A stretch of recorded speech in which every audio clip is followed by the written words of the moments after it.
បងប្អូនថ្ងៃនេះមកតភាពបើសិនបើដៃហ្វ្រាំងនៅខាងចំណៅតាតៃតែយើងត្រូវធ្វើបែបណាអញ្ចឹងនៅក្នុងវីដេអូមកខ្ញុំបានបញ្យល់តាក់ទងជាមួយនឹងវិធានការខ្លះៗដើម្បីសុវត្ថិភាពជៀសវាងកុំឲ្យមានគ្រោះថ្នាក់កាន់តែខ្លាំងណាបងប្អូនប៉ុន្តែនៅក្នុងវីដេអូនោះផងដែរមានបងប្រុសពី3នាក់គាត់បញ្ចេញមតិតាក់ទងជាមួយនឹងវិធានការសុវត្ថិភាពហើយកន្លែងនេះខ្ញុំគិតថាប្រហែលជាមានបញ្ហាតាក់ទងជាមួយនឹងការ design ផ្លូវណាព្រោះតាំងពីដើមមកយើងមិននឹកស្មានថាចំណោតតាតៃហ្នឹងវាមានគ្រោះថ្នាក់ដល់ថ្នាក់ហ្នឹងទេព្រោះដោយសារយើងបានសម្រុតកម្ពស់ឲ្យវាទាបជាងមុនមានន័យថាយើងកាយភ្នំហ្នឹងញែកជា2ឡើង25ម៉ែត្រចុះទៅក្រោមមកបងប្អូនប៉ុន្តែសពថ្ងៃដោយសារវាផ្លូវយើងធំទលាយចំណោតវែងហើយយើងអត់មានចម្រាក់សម្រាប់តែចឹងទៅវាអាចប្រឈមនឹងហានិភ័យខ្ពស់យោបល់បោះបង់ខាងលើសង្ឃឹមថារាជរដ្ឋាភិបាលនៅពេលដែលស្ថាបនាផ្លូវម្ដងទៀតសម្រាប់ផ្លូវចំណោតទាំងអស់នៅទូទាំងស្រុកខ្មែរណាមិនថានៅខាងខេត្តកោះកុងខេត្តបរសៃអនុឬក៏ខេត្តមណ្ឌលគិរីរតនគិរីឲ្យតែតំបន់ភ្នំខាងចំណោតនៅខាងពោធិ៍សាត់នោះក៏ចឹងដែរបើសិនបើយើងមានផ្លូវបណ្ដោះអាសន្នប្រហែលជាល្អដូចនៅក្នុងវីដេអូនេះអញ្ចឹងនេះវីដេអូនៅខាងស្រុកគេណាហើយនឹង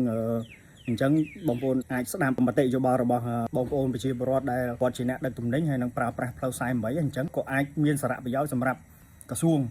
ក៏ដូចជាស្ថាប័នពាក់ព័ន្ធក្នុងការស្ថាបនាផ្លូវយើងគិតគូរព័ន្ធសុវត្ថិភាពឲ្យបានល្អអញ្ចឹងណាអញ្ចឹងបងប្អូនសូមទស្សនាវីដេអូនេះចុះសួស្តីកំសាន្តផ្លូវតតៃយើងហើយនឹងផ្លូវបន្ទង់អាំងយើងសាយពូថងអានឹងវិញមិនក៏មិនមានគម្រោងស្នើគម្រោងធ្វើអាផ្លូវខ្សាច់ដូចអាមេរិកនៅពេលដាច់ហ្វ្រាំងមកវាចូលទៅកន្លែងផ្លូវមានខ្សាច់គាត់ថាហ្នឹងវាល្អជាទី1ទីញកឡាប់ទី2ទៅរកទ្រូងកដាលខឿនដុំបេតុងដើម្បីឲ្យដុំបេតុងជួយទប់ទី3ហាមដាច់ខាតទៅរកយ៉ាងភ្នំគេធ្វើអាចចំណោតមានខ្សាច់មួយថាពេលមានហានិភ័យដាច់ហ្វ្រាំងហើយគឺគេមានអាកន្លែងផ្លូវខ្សាច់មួយដើម្បីចូលឡើងទៅវាទៅបុកអីរួចហ្មងអាហ្នឹងមិនក៏មានគម្រោងរបស់រដ្ឋយើងធ្វើអាហ្នឹងហើយជាចុងក្រោយខ្ញុំសង្ឃឹមថាតទៅមុខទៀតបើសិនបើមានការស្ថាបនាផ្លូវយើងគួរតែមានផ្លូវអាសន្នគឺជាការល្អសម្រាប់ចំណោតវែងដូចជាចំណោតតាតៃចំណោតខ្សែពូថងជាដើមអញ្ចឹងបងប្អូនវាមានសារៈសំខាន់សម្រាប់សុវត្ថិភាពបងប្អូនអ្នកប្រើប្រាស់ផ្លូវទាំងអស់ក្នុងគ្រាអាសន្នដែលគាត់ដាច់ហ្វ្រាំងគាត់មិនអាចគ្រប់គ្រងយានយន្តរបស់គាត់បានគាត់អាចប្រើប្រាស់គន្លងអាសន្នហ្នឹងជាការល្អហើយក៏ជួយកាត់បន្ថយហានិភ័យការប៉ះពាល់ទៅដល់អាយុជីវិតច្រើនផងដែរអញ្ចឹងខ្ញុំសង្ឃឹមថារាជរដ្ឋាភិបាលក៏ដូចជាក្រសួងស្ថាប័នពាក់ព័ន្ធទាំងអស់នឹងគិតគូរចំណុចនេះឡើងវិញហើយសម្រាប់ផ្លូវជាតិលេខ48នេះបន្តក្នុងការផ្សព្វផ្សាយវិធានការសុវត្ថិភាពទៅដល់បងប្អូនទាំងអស់ដែលមកប្រើប្រាស់ណាព្រោះអីផ្លូវយើងគឺបានស្ថាបនារួចហើយដូចខ្ញុំបញ្ជាក់ម្ដងទៀតតាំងពីដើមមកយើងមិននឹកស្មានថាតំបន់នេះវាគ្រោះថ្នាក់ខ្លាំងបែបហ្នឹងទេព្រោះយើងបានពង្រីកផ្លូវយ៉ាងធំពី2គីឡូទៅ4គីឡូធំហើយ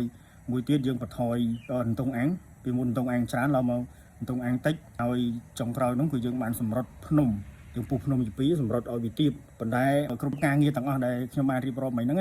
វាមិនបានជួយកាត់បន្ថយ